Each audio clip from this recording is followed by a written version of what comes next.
Hey Canucks fans, don't expect to see Quinn Hughes on the Power Play 1 anytime soon. Just a hunch. I'm Clay Emo. I'm at Canuck Clay on Twitter. I'm at Clayton Emo on Instagram. I'm the founder of the GLCPC, the Good Looking Canucks Positivity Club. And this is my Canucks take, all in one take. It's Clay's Canucks commentary for Tuesday, October the 8th. Yes, it's again not a game day. The Vancouver Canucks preparing for their home opener tomorrow night, hosting the LA Kings. I can't go. It's church night.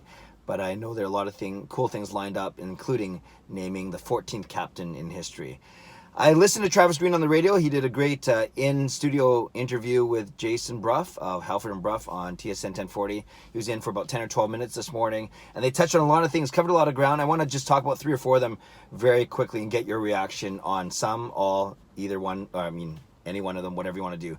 First, they talked about the fact that the Canucks need to score goals. Of course, they need to score goals, but they need to score goals from the dirty areas. And they started the interview talking about, so many goals are scored from in front of the net as opposed to from the peripheral and from the blue line, which makes a lot of sense. And we see all these with all these heat maps that are coming out with all the analytics guys, but it's true. And Travis Green talked about guys, he didn't name them by name, but I'm sure he meant guys like Horvat and Pettersson, Besser, Miller, and Furling, guys that aren't afraid to get Pearson, who aren't afraid to get to the front of the net and score from where it's more likely to be scored. Goals are more likely to be scored. That makes a lot of sense. And he did talk about how he likes the lineup. He likes the guys that Jim Benning has brought in to make them a more complete team. And then when he was talking about complete teams, he obviously likes teams that are fast, that are skilled, but are big and that can skate well and all those things and really battle and are relentless. Use those words, of course. And then they referenced the Boston Bruins and St. Louis Blues from the Stanley Cup final last season. And then, of course, Washington and Vegas, both big, fast skating teams yesterday. It was a funny exchange how they were talking about how Vancouver really has trouble with Vegas, and Travis Green admitted, yeah, they do. They have trouble playing against Vegas, and a lot of teams have trouble playing against Vegas because they come at you at waves. They battle. They're relentless, and they're always on the puck, good skating and big. And that's it was good to hear because Travis Green really thinks that the Canucks are moving that way. Like I said, with additions of Miller, Furlan, and even Myers and Ben on the back end. Then they talked a lot about Quinn Hughes, and this was the most interesting part. And it was kind of a follow-up to what we've been seeing from a few guys in the media the last couple of days of why Quinn Hughes isn't on Power Play 1 yet. And I say yet, and I know I led this video with that, but it sounds like that Travis Green still wants to make sure that Quinn Hughes understands what he'd say all the nuances are, or all the things about Power Play 1. And the biggest thing he said was the breakouts. He said that in the NHL, the Vancouver Canucks, they use 4 or 5 different breakout systems or breakout plays. We might not see that as the casual fan. All we see is one guy skating up and then doing a drop pass to the guy who's behind him. But of course, they have different formations. And one thing Travis Green talked about was the way that Quinn Hughes is still learning how to read the opposing forechecker in the neutral zone, right?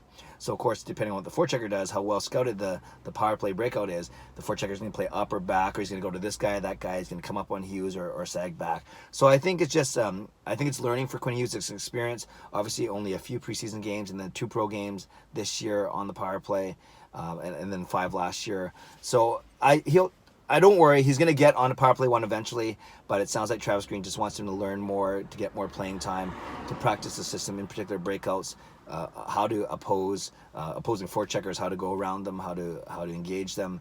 And of course, he talked about on Power Play 2 that Quinn Hughes has shown already, once he gets in the zone, that he's really good. He's learning how to read and react, sort of thing. He's not afraid to skate down the half wall, be more of a rover as opposed to a point man. So all really good compliments to him. Compared him to Brian Leach, to Scott Niedermayer, guys who aren't the biggest guys, but who can skate and do so well and make up for so much because of their good skating. Talked about how Quinn Hughes has got good stick and is not afraid to get on inside on bigger guys and break up plays that way. So overall, he was very, very, very glowing, very complimentary of Quinn Hughes. And he was simply saying that, in my ears, he was simply saying he just needs a tiny bit more time to learn about systems and especially breakout, entering the zone. I still think you just give the puck to Quinn Hughes behind the Canucks net and let him just outskate the other 4 guys and get in the zone. But I know it's a lot more complicated than that, and it's not that simple. So that was kind of cool. The last thing they talked about, and it was quite comical, was this notion that Travis Green wants a team that has 2 scoring lines and 2 checking lines, and that there's a top 6 and a bottom 6. And Green refuted that, refuted it quite adamantly, said he's never said something like that. He goes, I would love 9 scoring forwards. I'd love 12 scoring forwards. He'd love 4 scoring lines. He even said he'd love to win games 7-6, but he doesn't have the personnel to do that. and he basically has to coach the team that he has, and he is making reference to the fact that there is a drop off in skill after the top six, and that's why we see bottom sixes, including guys like Sutter, Virtanen, Gaudette, who could be a top six eventually, and then Levo, Schaller, Beagle, Mott, Eriksson, and so on and so forth. So Travis Green did say no, he would love 3 scoring lines, but he also has to coach who he has. That wasn't a shot at anyone. That was the simple truth. And then, they didn't get into this, but you think of guys like Berchi, maybe Godot, but mostly Berchi. I could see him coming back with the club maybe by the end of October, maybe by November, once he gets some playing time, once he gets his confidence back. So I'm not too worried about that right now. I'm not too worried about anything because it's only been 2 games in. But those are the 4 things that I really picked up. And very quickly, number 1, how to score from the dirty areas and how the goals come from in front of the net. And he referenced guys like McDavid and Crosby, McKinnon, how they're so hard to play against, and they win puck battles right in front of the net where you're supposed to score. Number 2, he talked about this how he wants his team to be big, fast, well skating, and relentless and battle hard. Number 3, Quinn Hughes on the power play 1. I think it'll happen eventually, but it's more right now learning the systems, especially the breakout. And number 4, this notion that he wants a top 6, bottom 6, but he does have to coach who he has. There you go, Canucks fans. That was basically the Quinn Hughes, not Quinn Hughes, what am I talking about? The Travis Green interview in a nutshell. Would love your thoughts. Do you agree with those things? Do you buy into what he's selling? And do you like him overall as a coach? I do. I've met him a couple of times, and he's very personable, very genuine, and I think he's got the right demeanor to coach here in Vancouver.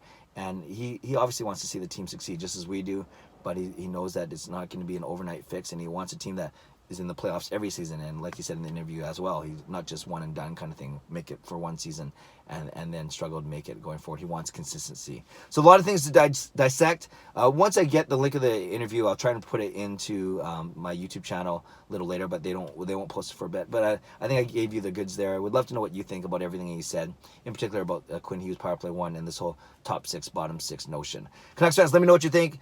I'd love to read, react, and reply as always. Subscribe if you like to. Like this video if you like to. Enjoy the day. God bless. Go Canucks go.